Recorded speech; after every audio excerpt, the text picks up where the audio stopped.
Assalamualaikum warahmatullahi wabarakatuh.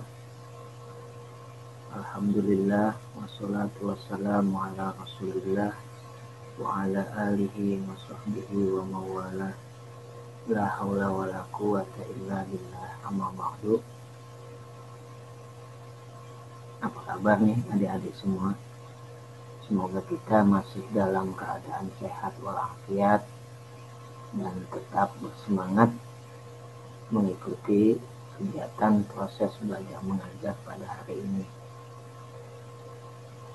Pada pembelajaran kita hari ini, kita akan membahas bagian bab kelima, yaitu dengan judul Kurai Kehidupan Akhirat dengan Menjauhi Gaya Hidup Materialistik, Hedonis, dan Konsumtif. Pada pembelajaran kali ini diharapkan adik-adik mampu untuk menjelaskan pengertian dari materialistik, hedonis, dan konsumtif. Juga adik-adik mampu menerjemahkan Quran Surah Al-A'la ayat 14 sampai dengan 19. Quran Surah Al-Qasas ayat 77 dan Quran Surah Ali Imran ayat 148. Juga adik-adik mampu menjelaskan isi kandungan dari ayat-ayat yang telah disebutkan di atas.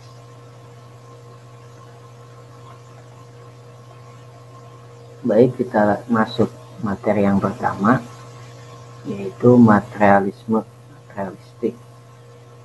Itu adalah suatu paham yang mementingkan harta, kekayaan, uang, jabatan, kedudukan, dan lain-lain.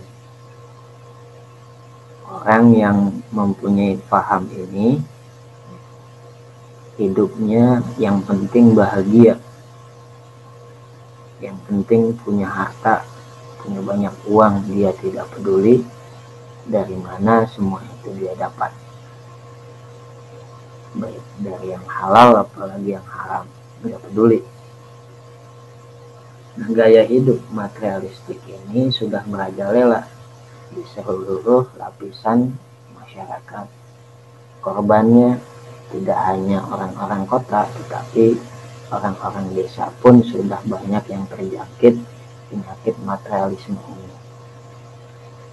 Akibat yang ditimbulkan dari sifat materialisme ini adalah banyak orang rela menjadi pengemis, pencuri, penipu, koruptor, dan lain-lain demi untuk memenuhi hasrat ambisi duniawi.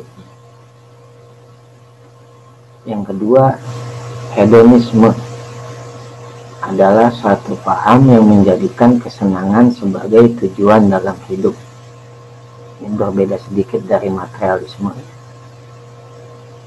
Tidak selalu harta, tidak selalu kekayaan yang dijadikan tujuan, tetapi yang penting dia senang dalam hidupnya. Dia nggak peduli kesenangan ini apakah kesenangan yang diperbolehkan oleh agama ataupun tidak. Nah, gaya hidup hedonisme menyeret seseorang kepada gaya hidup yang konsumtif, yaitu kecenderungan untuk memiliki sesuatu, belanja sesuatu secara berlebihan, secara boros, tanpa terencana. Yang penting dirinya senang dan bahagia.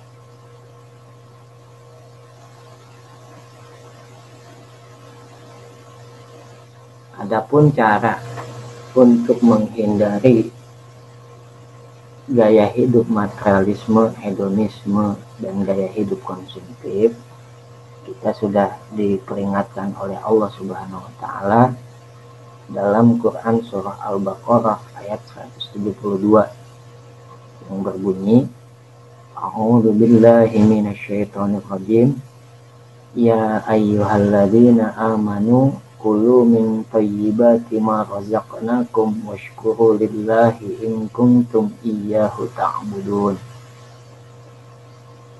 Wahai orang-orang yang beriman, makanlah dari makanan yang terbaik, yang baik, yang halal yang telah kami berikan kepada kalian, dan bersyukurlah kalian kepada Allah jika kalian benar-benar hanya menyembah kepadanya.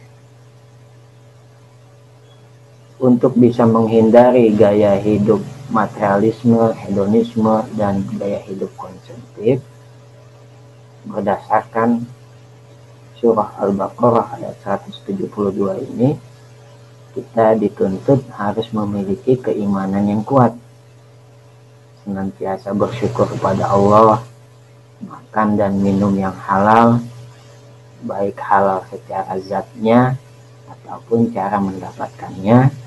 Kemudian kita harus sering-sering bersedekah dengan ikhlas, tidak mempunyai sifat sombong, juga tidak boros dalam membelanjakan uang. Apa hikmah yang bisa kita dapat ketika kita meninggalkan gaya hidup materialisme, hedonisme, dan gaya hidup konsumtif ini? Hikmahnya diantaranya adalah kita mendapatkan keridhaan Allah Subhanahu wa Ta'ala, hidup kita menjadi lebih tenang, lebih tentram, tubuh kita menjadi lebih sehat, karena segala sesuatu yang berlebihan itu kan tidak baik.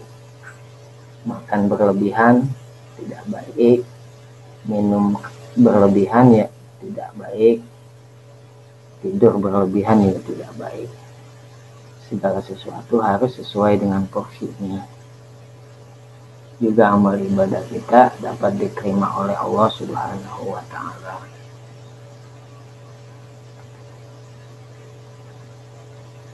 Lanjut, kita masuk pembahasan tentang Quran surah Al-A'la ayat 14 sampai dengan ayat 19. A'udzu billahi minasyaitonir rajim. Bismillahirrahmanirrahim. Qad aflaha man tazakka wa dzakara isma rabbih fasalla bal tu'thiruna al-hayatad dunya wal akhiratu khairu wa abqa. Inna hadza lafis suhufil ula suhufi Ibrahim wa Musa. Sadaqallahul azim. Qad aflaha man tazakka, sesungguhnya beruntunglah orang yang membersihkan diri dengan cara beriman. Artinya setiap orang yang sudah beriman, mereka tentu pasti akan mendapatkan keberuntungan nanti di akhirat. Wa dzakara isma rabbih fasalla, dan dia selalu ingat kepada nama Tuhannya, selalu berzikir kepada Allah, lalu dia melakukan sholat, sembahyang. Tidak cukup hanya berzikir saja, tidak cukup hanya mengingat Allah saja. Orang beriman harus melakukan sembahyang atau sholat 5 waktu. Bal tu'thirunal hayatad dunya, tetapi kamu nih orang-orang kafir malah memilih kehidupan duniawi. Wal akhiratu khairu wa abqa, sedangkan kehidupan akhirat adalah lebih baik dan lebih kekal. Dunia, kesenangan dunia sifatnya hanya temporer, sementara kehidupan akhirat, kebahagiaan di akhirat itu lebih baik dan lebih kekal abadi. Inna hadza lafis suhufil ula, sesungguhnya ini benar-benar terdapat dalam kitab-kitab yang dahulu. Maksudnya ajaran ini bukan hanya ajaran yang diberikan kepada Nabi Muhammad saja, kepada umat Nabi Muhammad, yakni umat Islam. Juga ajaran ini telah diberlakukan pada zaman nabi-nabi yang terdahulu. Suhufi Ibrahim wa Musa, dan keterangan ini ada pada kitab-kitab, pada suhuf-suhuf Nabi Ibrahim dan Nabi Musa.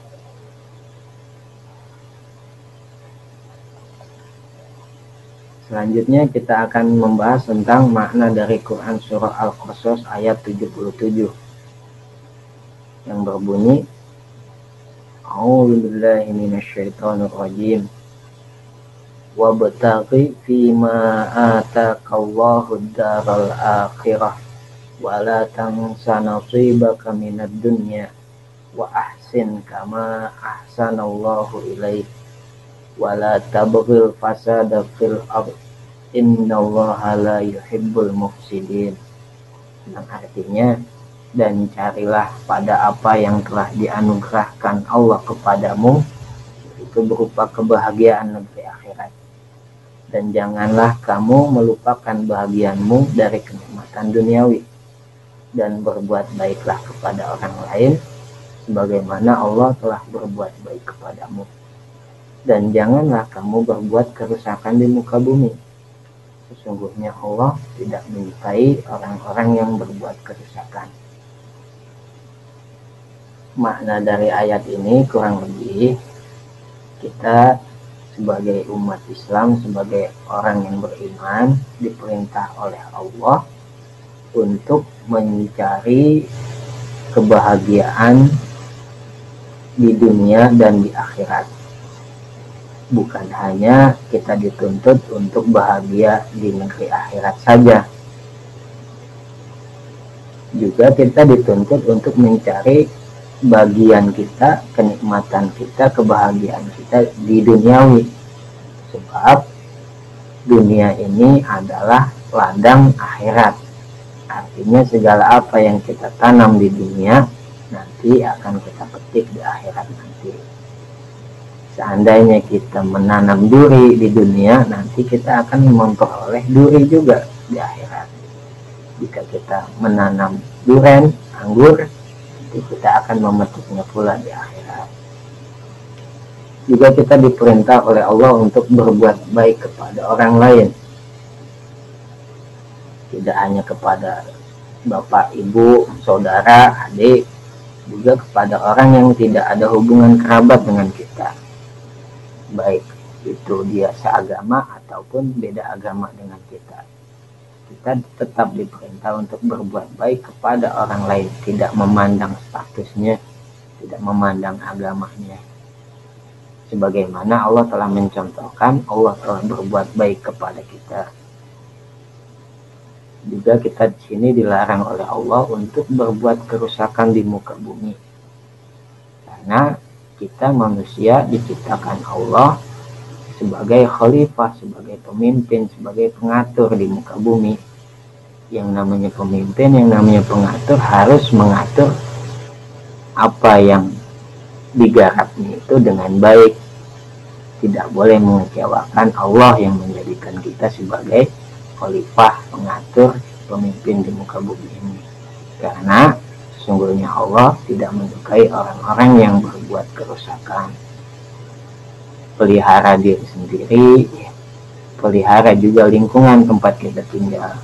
Jangan kita merusak lingkungan kita, jangan kita membuang sampah sembarangan, jangan kita menebang pohon sembarangan, karena menimbulkan ketidakstabilan, ketidakseimbangan pada alam. Nanti akan timbul banjir, longsor, dan lain-lain sebagainya.